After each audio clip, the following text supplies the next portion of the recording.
What up, peeps? Tony Baker here, back with another movie review. This time I'm reviewing Star Wars, The Rise of Skywalker. Do I sound like a Sith when I say that? The Rise of Skywalker. Why do Siths always have to sound sinister? Can it be just a regular Sith? Like, hey, how's it going? I'm a Sith. Tom Sith. That's my name. I'm gonna kill everybody here, but you pay me no mind. It's gonna be quick and painless. Trust. Like, I want to see that Sith guy, Tom Sith. Where's he at? Anyway, Star Wars is always under a lot of scrutiny from everybody. Star Wars, the original in 1977, followed by Empire Strikes Back in 1980, are beloved by so many people that it's impossible to get it all right now. It's like, once you build something so beloved by people, it kind of, I kind of wouldn't want to do anything that beloved. Because anything else you do when you go back to it, it's never going to please everybody. And that's what J.J. Abrams himself said. They were like, how do you feel about the people that, they have hated, The Rise of Skywalker? He's like, they're right. And the people that loved it, they're right too. We can't please everybody. Jesus. And it's like, he's right. Everybody, you can't make everybody happy. So, JJ directed The Force Awakens, broke all kind of box office records when it came out. And then it followed up with The Last Jedi, and Rian Johnson came in and did that one. And a lot of people weren't feeling The Last Jedi. A lot of people were just like, myself included, it was cool, but it was a lot of stuff that was just dragged out and just wasn't needed, and it was just too much. And y'all should know this by now, Kylo Ren took his mask off too much. He took the helmet off too much. Sick of it. All right? We know Adam Driver can act. We don't have to see his face to believe him. Look at The Mandalorian. His helmet has been on for 7 episodes so far. That's how far I'm. Helmet on the whole time. I'm loving the show. I can feel the emotion underneath the helmet. I know he likes that baby Yoda. I don't have to see his eyeballs jiggle to believe it. Okay? I can feel it through the helmet. Man, sick of it, man. So Last Jedi, I was just like, The Force Awakens was cool. And then, the Finn's character was just fumbling and stumbling all the time. But now we're back with the Rise of Skywalker. And I gotta say, I like it better than The Last Jedi. It was just more fun. I went into Star Wars this time with no luggage, no pre-existing baggage, no expectations. I just went in regular. And I enjoyed it. I came out like, that was a good time. If you go in there, go into the Star Wars movie with no expectations, no predetermined how you want everything to be, and just go in there and you'll have a better time. Yeah, there were still some moments where it's just like, all right, y'all just did that so you can wrap it up.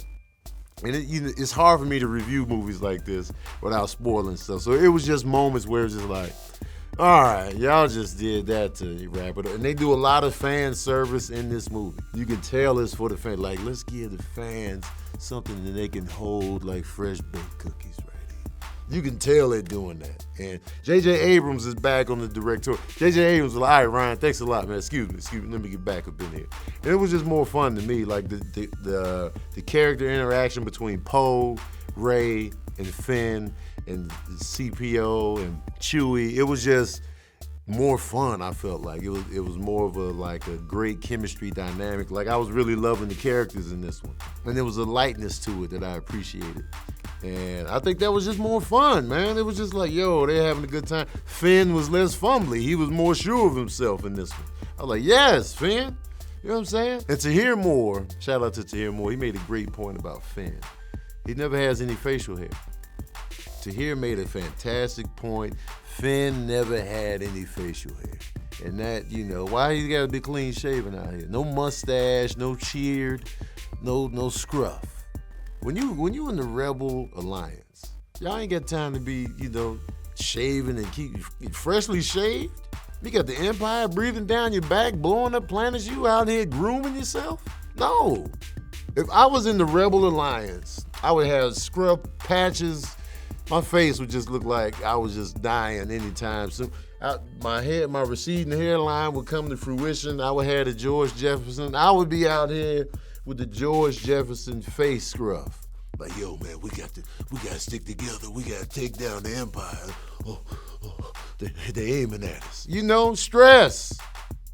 I ain't got time to be, all right, so what's the next move? You know what I'm saying? And one takeaway from Star Wars is that they make space travel look so easy and fast. You know what I'm saying? Like, they go to different planets like they just going to different towns in America.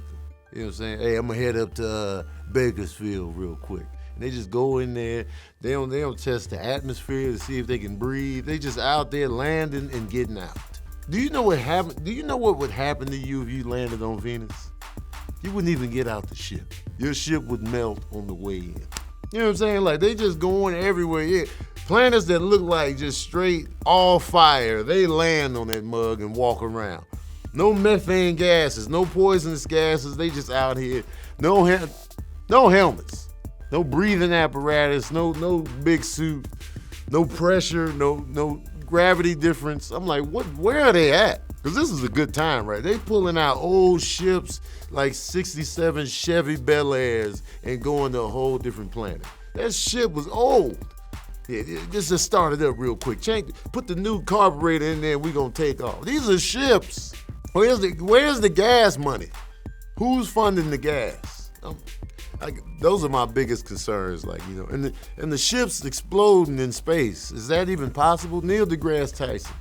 Can ships explode in space? Fiery death. That's not supposed to be happening. And fighter pilots have the most horrible deaths of all time. They just blow up. And if you survive getting shot down, you crash and explode. That's a horrible way to go out, man. And another takeaway is the stormtroopers are still trash. Still the worstly trained army I've ever seen in film in my goddamn life. They are just civilians walking around, no aim, no fight skills, no endurance. One chop, one punch, one Jedi mind trick, they out of the equation. One shot they got shot in the leg, they completely fall out and die. Easy work. Who's training these guys? Trash. But like I said, I enjoyed it. I feel like they had more fun with this one. And that's what I wanted. Just have fun, man. Stop making it so serious and tight. They lost that George Lucas tight, stiff dialogue that was in episodes 1, 2, and 3. You know, they kind of went back to the feel of the original Star Wars and stuff like that. Even though it was heavy undertones, it still felt fun. And that's what I appreciate. And I credit that to JJ. I know, because his movies are fun. Even though you got high stakes, it's still a level of fun and character chemistry. I enjoy that. That's why I like his Star Trek movies so much. Like Star Trek and Star Trek Into Darkness. And he's got a good track record with me. You know, I like his stuff. Even the Mission Impossible 3 that he did was dope. And I heard a lot of people aren't feeling this movie. I enjoyed it. Is it the best film of the year? No. Is it the best Star Wars ever? No. It's definitely not the worst. We ain't got no Anakin Skywalker. Why doesn't he trust me? He doesn't believe in me. My mom. Oh my God. Anyway, man, forget all that. Y'all want to know the smooth jazz review of The Rise of Skywalker? Well, here it is. Oh, yeah. I'm giving Star Wars The Rise of Skywalker 3.5 saxophones out of 5. It's a good time, man. Lower your expectations. You know what I mean? I'll tell you right now, it's better than The Phantom Menace. It's better than Attack of the Clones. It's better than The Last Jedi. You know what I'm saying? Just off the top of my head. You know, it's better than those 3 out the gate. Just more fun, you know what I'm saying? But, you know, can never please you Star Wars people. All right, peeps, that's my review of Star Wars The Rise of Skywalker. Let me know what you thought of the movie in the comment section below. Is the baggage you taking into this ruining your movie experience? Let me know. And I get it. I'm that way with comic book movies, especially Marvel. But, you know, Star Wars, I'm just, you know, I got attached a little bit, but then I was like, you know what, get off. And I went in there with a free mind. And it paid off, man. But let me know what you thought of the movie in the comment section below. And don't forget to like, share, and subscribe. And as usual, we out here.